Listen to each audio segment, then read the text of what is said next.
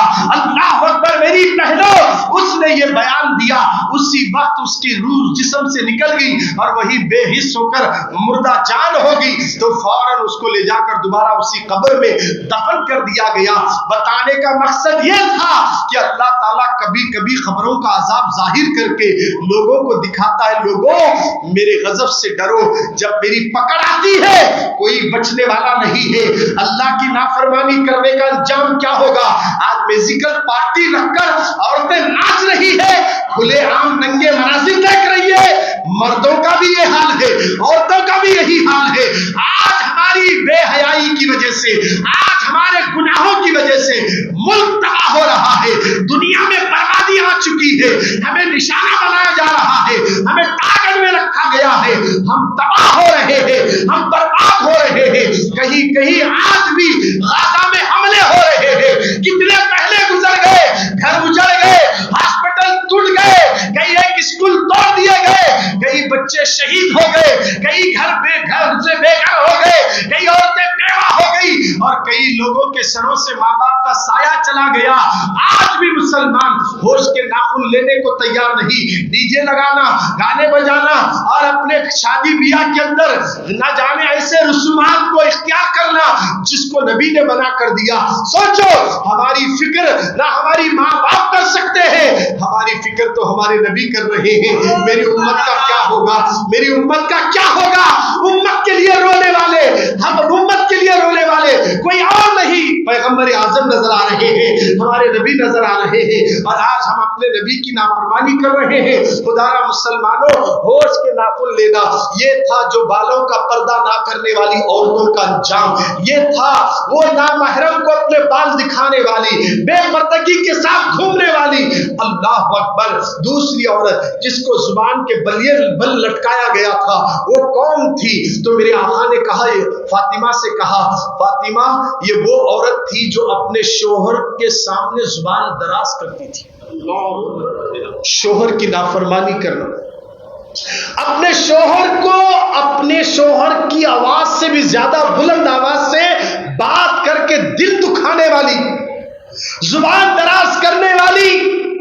اے میری بہنوں, تھوڑے سے غصے کے خاطر تم نے اپنے شوہروں کو کیا کیا کہہ ڈالا, کیسے کیسے الفاظوں سے اپنے شوہر کا دل دکھایا ہوگا.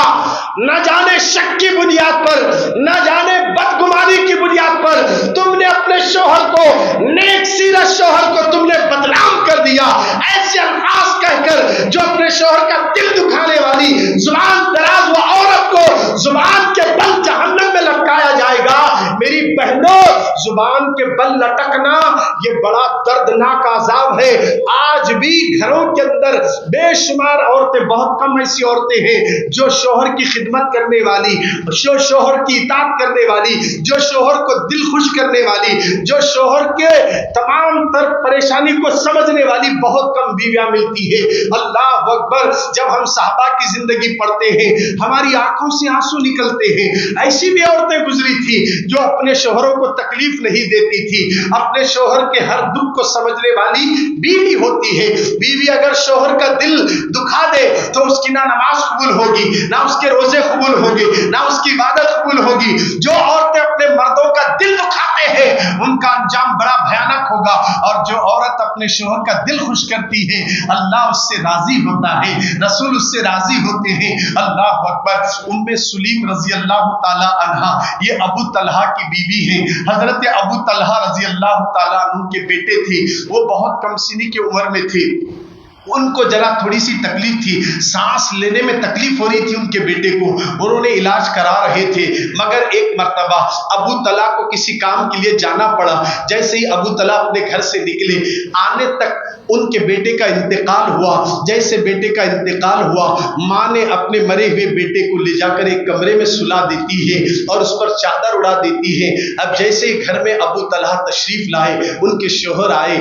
آنے کے بعد سب سے پہلے بیوی نے ان کی بیوی نے پہلے پانی پیش کیا, اس کے بعد دسترخوان لگایا, اس کے بعد کھانا تناول فرماتے ہیں, پھر بستر لگایا جاتا ہے. پھر اس کے بعد بستر کے ساتھ انہوں نے اپنی بیوی کے ساتھ وظیفہ زوجیت بھی کر لیا, مجامعت مباشرت بھی کرتے ہیں. پھر اس کے بعد غسل ہوتا ہے. غسل ہونے کے بعد میاں بیوی بیٹھتے ہیں. اس کے بعد بیوی نے پوچھا, اے میرے سرتاج, اے میری آنکھوں کی ٹھنڈک, اللہ اکبر, میں آپ سے ایک مسئلہ پوچھنا چاہتی ہوں, مجھے ایک سوال کا جواب دینا.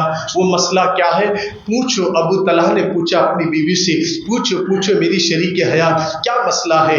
کہا کہ اگر کوئی ہمارے پاس امانت رکھے اور وہ امانت رکھنے والا جب بھی وہ امانت ہم سے پوچھے تو کیا اس کی امانت دینا یا نہیں دینا؟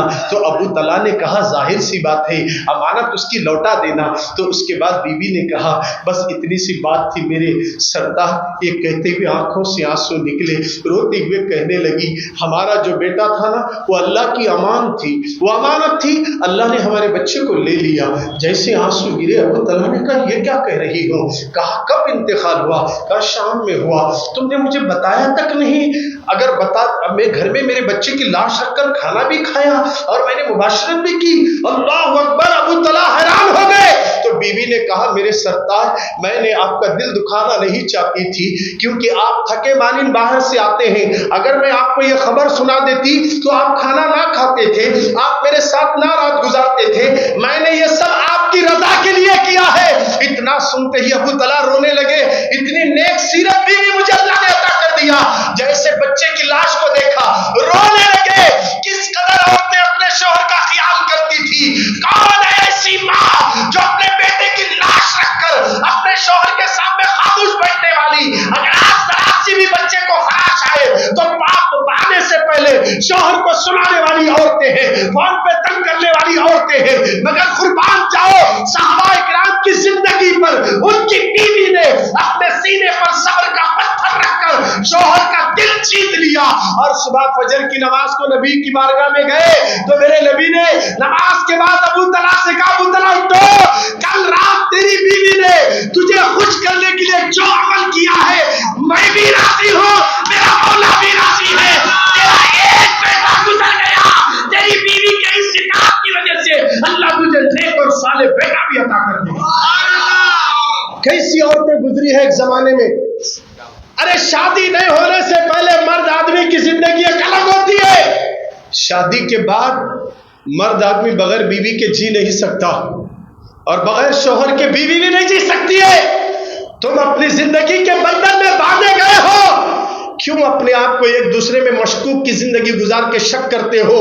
تم کس سے بات کر رہے ہو, تم کدھر جا رہے ہو, انہیں کیوں دیکھی, انہیں کیوں بات کری. اس طرح مشکوک کی نظر سے آج کی عورتیں اپنے شوہروں پر نظر جما کر دیکھ رہی ہے, جس سے گھر برباد ہو کر طلاق خلاف تک مسئلے آ رہے ہیں. قوم کے جوانوں, ہمارے نبی کا دین جدا کرنے کا نام نہیں, جو جدا ہو گئے ان کو ملانے کا نام دین محمدی ہے. دین محمدی ملانے کا نام ہے, جدا کرنے کا نام نہیں ہے. کیسے کیسے واقعات ہمیں ملتے ہیں کہ شوہر کی اطاعت میں کس طرح اپنی زندگیوں کو وہ زمانے میں عورتیں گزارا کرتی تھی. اس لیے میرے نبی نے کہا جس گھر میں عورت نیک ہوگی وہ سارا گھر جنت بن جائے گا. عورت نیک ہو جائے سارا ماحول بدلا سکتی ہے. آج ہماری گھروں کا جائزہ لیا جائے, ٹی وی تو بند ہو گیا, موبائل کے ذریعے تو اتنے گناہ عام ہو گئے. سب کے ہاتھ میں موبائل آ گیا. ٹی وی رہے تو سامنے رہتی تھی, سب بیٹھ کو دیکھتے, تو گندی چیز آئے تو جان چھوڑوا بند کر بول دیتے. اب وہ نہیں رہا, موبائل ہے, ٹی وی کی کیا ضرورت ہے, بس ہے نمونے کو ٹی وی. مگر سب سے زیادہ ہمارے ہاتھوں میں اسمارٹ فون آ گیا. بیوی کے ہاتھ میں فون, شوہر کے ہاتھ میں فون, بیٹے کے ہاتھ میں فون, بیٹیوں کے ہاتھ میں فون, داماد کے ہاتھ میں فون, ساس اور سسر کے ہاتھ میں فون, بہو کے ہاتھ میں فون. غور کرو, یہ فون موبائل ہماری زندگیوں کو برباد کر کے رکھا ہے. اللہ ماشاءاللہ بہت کم نگاہیں ہیں جو ان چیزوں سے محفوظ ہے, باقی کے سب کی نگاہیں آوارہ ہو چکی ہے. تم نہیں دیکھنا چاہتے تو وہ چیز دکھائی جا رہی ہے, تم اس طرف توجہ کرنا نہیں چاہتے تو اس طرف توجہ دلایا جا رہا ہے. کوئی ایسا فیس بک یوٹیوب نہیں ہے جس میں بے حیائی کے مناظر نہ ہو. کھولتے جاؤ وہی ملے گا, گانے, ناچنا, ڈانس کرنا, بوڑھے, ضعیف, داڑھی, ٹوپی والے, کیسے کیسے آپ کو ملیں گے انسٹاگرام کے ذریعے, یوٹیوب کے ذریعے. خدا را مسلمانوں, آج بربادیاں ہمارے گھر تک آ گئی, اب نہیں تو کب سنبھلو گے. اس موبائل جیسی لعنت سے بچو.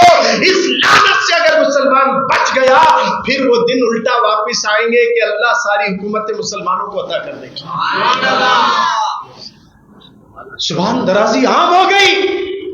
کیا سیریل دیکھے, اس میں پلٹا کر جواب دیے بیوی شوہر کو, یہاں بھی شروع ہو گیا. وہاں شوہر کے خلاف چل رہی ہے سازشیں, یہاں بھی شروع ہو گیا. خدا را مسلمانوں, یہ موبائل نے ہمیں برباد کر کے رکھا ہے. یہ موبائل کے ذریعے شکوک و شبہات اپنے شوہر کو شکوک و شبہات کی نظر سے دیکھنے والی وہ عورتیں, ان سے میں ادب گزارش کروں گا کہ یہ دلوں سے نکالو جب تک کہ صحیح رپورٹ اور صحیح پکڑ نہیں ملے گی. یاد رکھنا, اگر کوئی مرد اپنی بیوی کو دھوکہ دے کر غیر عورتوں سے اپنے اگر آنا جانا رکھتا ہے تو دنیا سے چھپا سکتا ہے, اللہ رسول سے چھپ نہیں سکتا. اور یاد رکھنا, ایک دن ضرور ظاہر بھی ہوگا. غلط کام کبھی چھپانا چاہے تو چھپ نہیں سکتا, ایک نہ ایک دن ظاہر ہوگا. پکڑے جاؤ گے, عزت ملیہ پیٹ ہو جائے گی, خاندان میں صورت دکھانے کے قابل نہیں رہ جاؤ گے. آج ہمارے حالات کیا ہیں مسلمانوں کے؟ خدا را, یہ بے حیائی کا دور چل رہا ہے. حیا نام میں ہی رہی. کوئی حیا والا آیا تو بڑے اللہ والے آئے بھائی نو, نہیں سمجھ میں آ رہا تو اٹھ کو جاؤ بولتے اسے. اور بے حیا با حیا دونوں میں بڑا فرق ہے. با حیا والا ایسی محفلوں میں بیٹھتا بھی نہیں. بے حیا بے غیرت انسان تو کیا منہ لے کر جائے گا خبر میں جب مدینے سے حضور آئیں گے. جب حضور سامنے ٹھہریں گے نا, فرشتے پوچھیں گے, دیکھ یہ پیغمبر آئے ہیں تیرے تک دین پھیلانے کے لیے. مکے میں سرکار کے لیے راستے میں کانٹے بچھائے گئے تھے. دیکھ وہ پیغمبر آئے ہیں, دیکھ ان کو. جب میرے نبی آئیں گے قبر میں, سوچ کہ وہ نبی ہیں جن کا سارا گھرانہ اسلام کو ہم تک پہنچانے کے لیے کربلا میں سر کٹا دیا. جب نبی سامنے آئیں گے نا خبر میں, کیا جواب دو گے؟ چہرے پہ داڑھی نہیں ہے, حضور دیکھیں گے نا خبر میں. جب نبی آئیں گے, شراب پینے والوں, چرس گانجا مارنے والوں, یہ ساری بیماریاں جو آج ہمارے اندر عام ہوتی جا رہی ہے, ان بیماریوں کا ایک ہی علاج ہے, ان سے توبہ کر کے دامن مصطفیٰ کا تھام لو. دنیا کی کوئی طاقت تمہیں مٹا نہیں سکتی. مٹانے والے آئے, خود مٹ گئے, مگر ہمیشہ بلند غلام مصطفیٰ کا چہرہ رہا, اور اللہ نے انہی غلام مصطفیٰ کو کامیابی عطا فرمائی. آج ہمارا کیا حال ہے خدا را مسلمانوں. آقا کریم صلی اللہ علیہ وسلم نے کہا, زبان کے بل جس کو لٹکایا گیا تھا وہ عورت ہے جو اپنے شوہر کے سامنے زبان درازی کرنے والی. اسی لیے میرے پیارے آقا کے پیارے دیوانوں, میرے نبی نے کہا, ایک حدیث پاک کا مفہوم ہے کہ میں نے سب سے زیادہ جہنم میں کثرت سے عورتوں کو دیکھا. اس کی 4 وجہ بیان کی گئی. نمبر 1, اللہ کی تابع داری بہت کم رہتی اس میں. نمبر 2, سنت مصطفیٰ پر چلنے کا جذبہ بھی کم ہوگا. نمبر 3, شوہر کی نافرمانی. نمبر 4, ذرا غور کریں, ناشکری پن, حسد, یہ بڑا خطرناک ہوتا ہے. کتنا بھی لا کر اگر شوہر بیوی کو دینا، کیا دیے تم بولتی لاسٹ میں، 4 جنے کرے جیسا تمہیں بھی کرے. 4 گھروں کی مثال دی جاتی، فاطمہ کے گھر کی مثال نہیں دی جاتی. کاش اگر میری بہن یہ کہتی مجھے سونے کی ضرورت نہیں، میرے سرتاج تم سلامت ہے تو سب سلامت. فاطمہ خاتون جنت کی زندگی سادی تھی، میں بھی انہی کے نقش قدم پر چلوں گی. مجھے ہریس نہیں، ہوس نہیں. اگر کوئی بیوی اپنے شوہر کو یہ کہہ دے تو شوہر کا دل کیا بولے گا؟ اے اللہ مجھے دولت دے، میری بیوی اتنی نیک ہے، میں انشاءاللہ اسے بغیر پوچھے کہ اسے سونا پہنا دوں گا. دل میں خواہش پیدا ہوگی. مگر یہاں ظاہر کیا جاتا ہے. بعض تو ایسے مر رہے جو اپنی عورت کی ہر خواہش کو پوری کرنے کے بعد بھی اس کی ناشکری کرتے ہیں اور شوہر کو پلٹا کر جواب دیتے ہیں. اس وجہ سے کثرت سے جہنم میں رہیں گے. آج مسلمان ہمارے محلے اور گھروں کا جائزہ لے لے کہ ہمارا حال کیا ہے، ہماری حالت کیا ہے. خدارا مسلمانوں، تیسری عورت کو میں نے جو جہنم میں چھاتیوں کے بل لٹکایا گیا تھا، میرے آقا فرماتے ہیں یہ وہ عورت ہے جو اپنے شوہر کو رکھنے کے باوجود بھی غیر مردوں کے ساتھ رات بتایا کرتی، شادی شدہ ہو کر بھی غلط قدم اٹھانے والی. چھاتیوں کے بل لٹکایا جائے گا جہنم میں. آج کا دور ایسا دور گزر رہا ہے، اس کو بھی آج فیشن سمجھ لیا گیا. بے حیائی کے اس ماحول میں، اس پرفتن دور میں اس قدر گندگیاں پھیلتی جا رہی ہے. مرد دوسری عورتوں کو گھورنا، دوسری عورتیں مردوں کو گھورنا، عورتیں مردوں کو دیکھنا، اس سے ناجائز تعلقات بڑھانا بڑھنا. خدارا میرے نبی فرماتے ہیں تھوڑی سی لذت کے خاطر اگر گناہ کر بیٹھے تو جہنم میں بھی ڈالا جائے گا اور چھاتیوں کے بل لٹکا دیا جائے گا. اللہ اکبر. یہ کتنی عورتیں بھی؟ 3 ہو گئے. ابھی 3 بچے ہیں.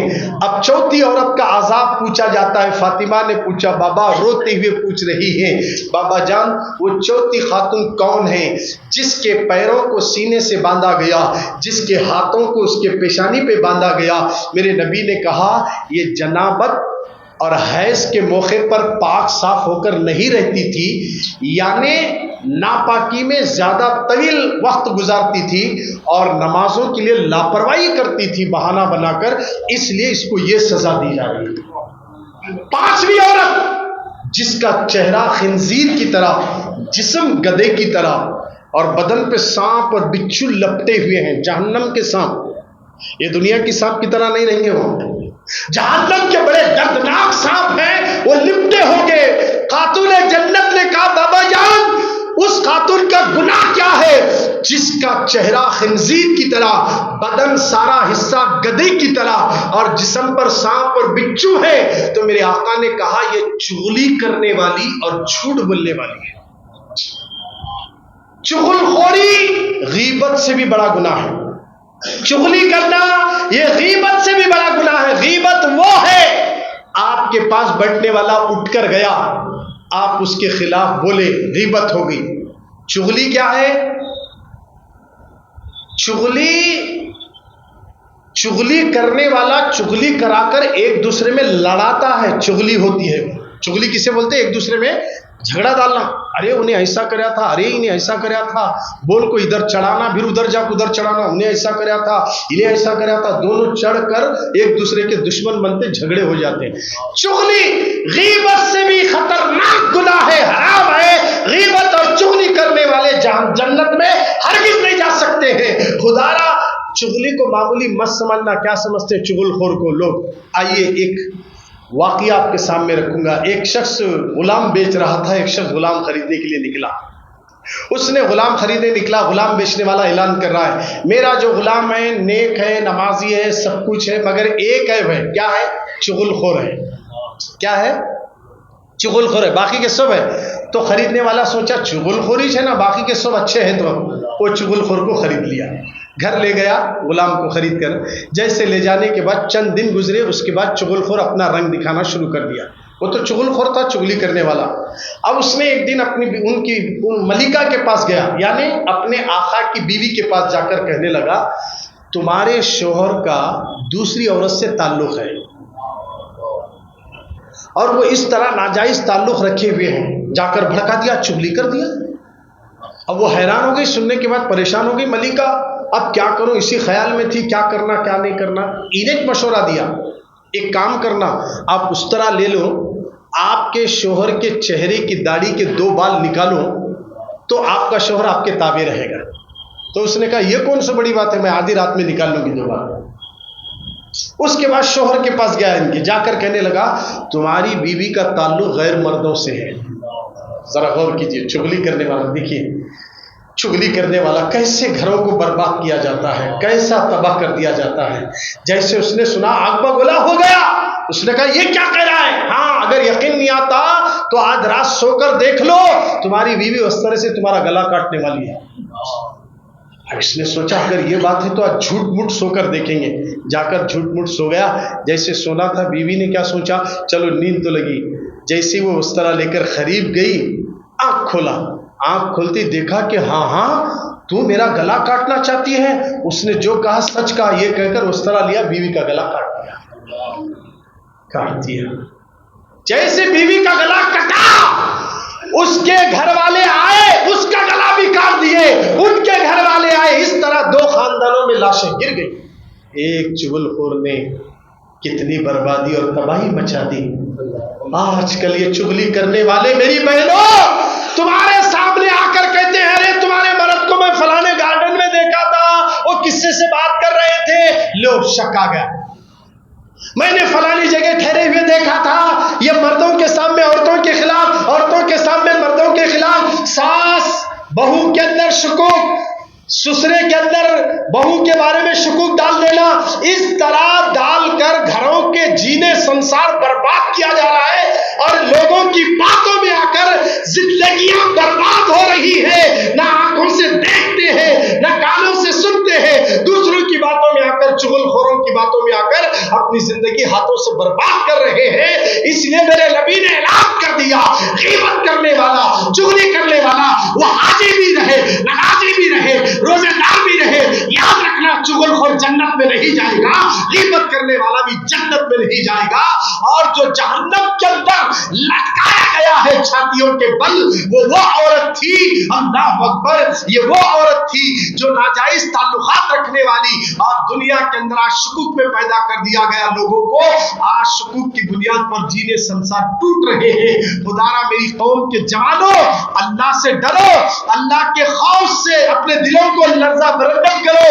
کہ آقا کریم صلی اللہ علیہ وسلم نے فرمایا جس عورت کا چہرہ خنزیر کی طرح ہے اور جسم گدھے کی طرح ہے, یہ چغل خور تھی جو چغلی کرتی تھی, اس لیے اور جھوٹ بولتی تھی, یہ سزا دی جا رہی ہے. چھٹویں عورت کو جو دیکھا گیا نا, جس کے منہ کے اندر سے آگ داخل ہو کر پاخانے کے راستے سے جا رہی ہے, یہ وہ ہے جو حسد کرنے والی تھی.